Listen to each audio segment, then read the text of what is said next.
Alright, hi everybody, I am Tyler Aaron, and my future career path is hopefully to be a lawyer.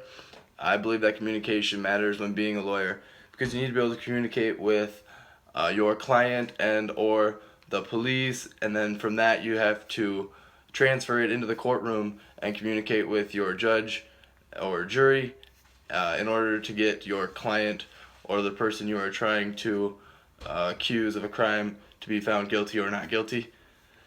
So to start this out with, I'm going to start about communicating with the client.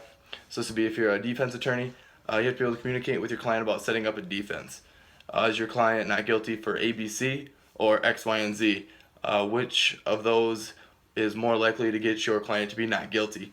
You have to communicate with them about that, and also you'll have to communicate with them about any plea bargains or anything like that.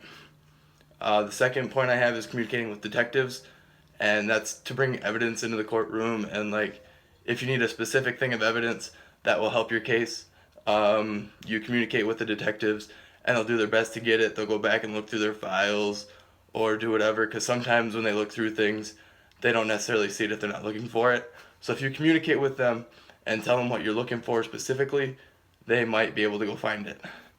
And then that evidence could make or break a case.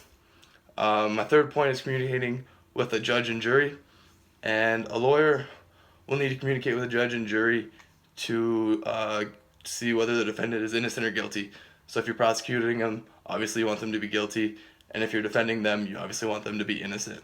And the only way you can do that is through communication, whether you're talking with somebody on the stand or, the communication between you and the judge. And that communication is what's going to get the jury to make up their mind.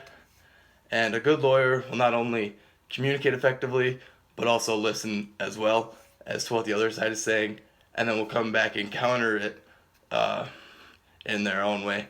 And that's all part of the communication process. And so, just to review, a lawyer needs to be able to communicate with their client, the detectives, and the judge and the jury, so that way they can become successful. And the only way to become a great lawyer is to communicate effectively. Thank you.